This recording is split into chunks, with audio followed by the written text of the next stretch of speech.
Hey everyone, and welcome back to ABCD Rhea Does Investment Banking.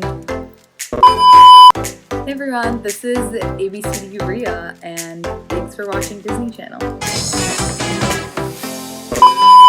Hey everyone, thanks so much for watching my last video on a day in the life of an investment banker. So many of you talked about wanting to see videos on networking tips, so that is what inspired this video. I have some very actionable tips on how to get people to actually reply to your email and what to talk to them about on the phone call when you actually get that networking call scheduled. Here we go. I've written all my tips down here, so let's go through them. First of all, always find a moment to introduce yourself in the conversation.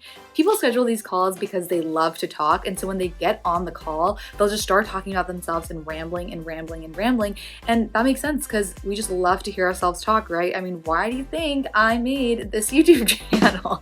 Okay, but seriously, in all seriousness, it takes only a few seconds to just quickly introduce yourself. And how you can do this in a way that's not super awkward is before you go in and start asking them questions, just the first question you should ask is, if you don't mind, I have a few questions for you, but I'd love to take 30 seconds to just quickly introduce myself. And they're never gonna say no. And that is a really good opportunity to talk about yourself because it'll actually give the person more context on your background so they can give you advice that's more tailored to you. What year are you? That changes the game. Where are you from? Maybe they know someone from that area that can help you with as well. So really use that to your advantage. Introduce yourself, introduce yourself, introduce yourself. Tip number 2, super technical, not technical, but like super tangible, actionable thing you can do when you get someone to agree to do one of these phone calls, get their phone number immediately. So be like, oh, thank you so much. What's a good number to reach you at? And then in the planner, the calendar invite that you send to them,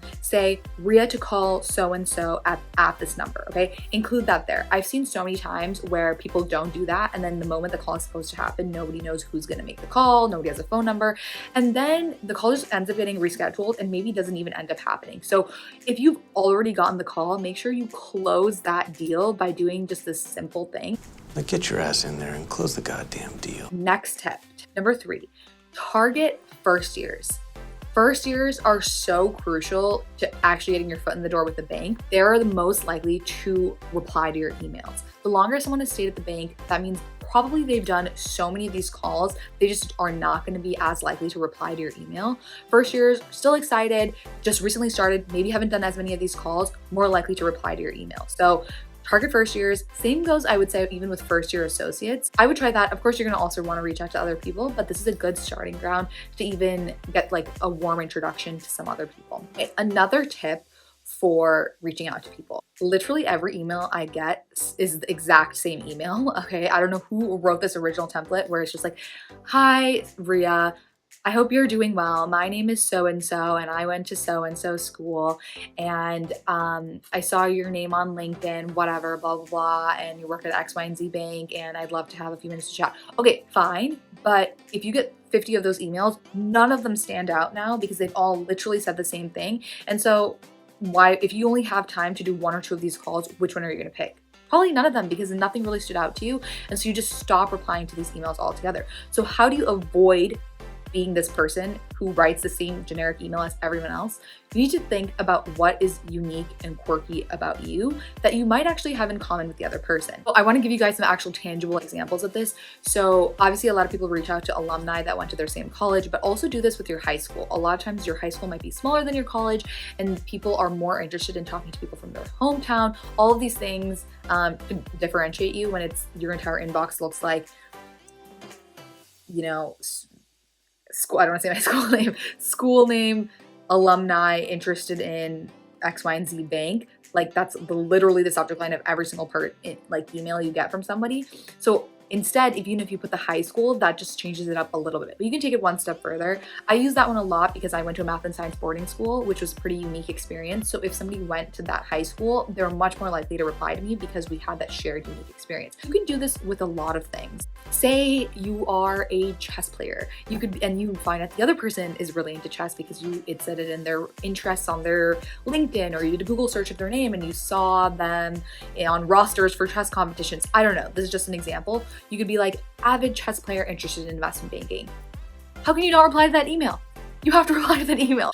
I think that that is a really good way to catch someone's attention. And when you're emailing people one-off like this, it's really a marketing game. So you really need to think like a marketer. Other examples of this are obviously if you went to the same school or a different school, like clubs that you both might have been in that were not very generic. So finance club is a little generic because like everyone I feel like in investment banking is doing investment club or finance club, but something else that might, you know, be another way for you guys to connect. So maybe you both were super passionate about Habitat for Humanity, or both of you were super passionate about the Spanish club or something like that. Anything, you know, more unique, the more rare, the better to actually get that person's attention.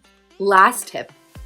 Literally, it's not even worth it to have the conversation if you're going to have a cliche conversation.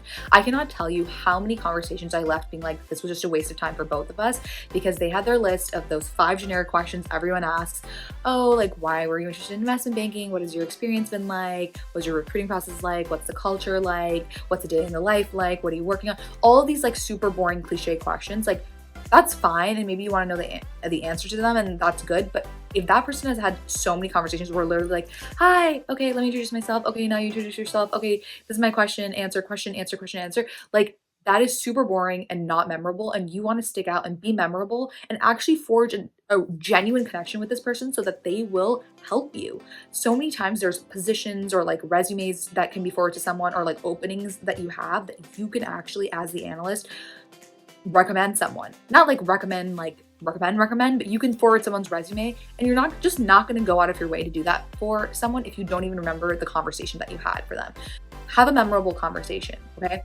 How can you do this? Instead of having a robotic call that's the same as like 50 other robotic calls that person has had with regards to recruiting, do the one thing no other person can do. Be yourself. See, that's funny because I just told you not to be cliche, and then I said something cliche. Okay, but seriously, how you can do this is genuinely have an interest in getting to know this person. Ask them, how are you? Listen to what they say. And if they're like, oh, it's been good, it's been pretty busy because I'm teaching my kids who are working from home on top of banking, maybe that's something you can talk about, because maybe you have a sibling and you're seeing your parents do that. Okay, connect with them on a human level and don't be artificial. Just genuinely listen, and you might realize there's something else to talk about, and you will talk about the banking stuff. There's always time to talk about that. But when you're building like a connection that could turn into a mentor, just don't waste that by doing something generic and robotic. There's literally no point in doing that, because neither of you will gain anything from that conversation, and it's just will end up being a waste of time. Actually try to turn that person into a friend and a mentor by getting to know them genuinely and asking real questions that can actually lead somewhere. So that starts with how are you, and it can turn into, oh, that's interesting because I had the same experience as you. The point is, if you can actually have that moment where it's like seems less professional and it's actually just you guys talking from the heart, that's how you forge that genuine connection. Anyways, I don't need to teach you guys how to make friends. You know how to do that, but people don't, you know, employ those same like things that they do when they're trying to make friends when they're having a networking call. And I think that's super underrated. Anyways, I hope that was helpful. Please take a moment and just comment down below what you're going to say as that interesting thing about yourself now to actually get people to read and reply to your emails. We should really use the comment section to build a community. I'd love for us to help each other and bounce ideas off of each other. And I will be sure to comment, to reply, try to give you guys suggestions as well. Please like, comment, and subscribe. It helps me and the algorithm so much. And if you're interested in watching my day in the life of an investment banker video, you can watch it here. And if you're interested in some other non-banking related content, you can check out this video here. Thanks, guys.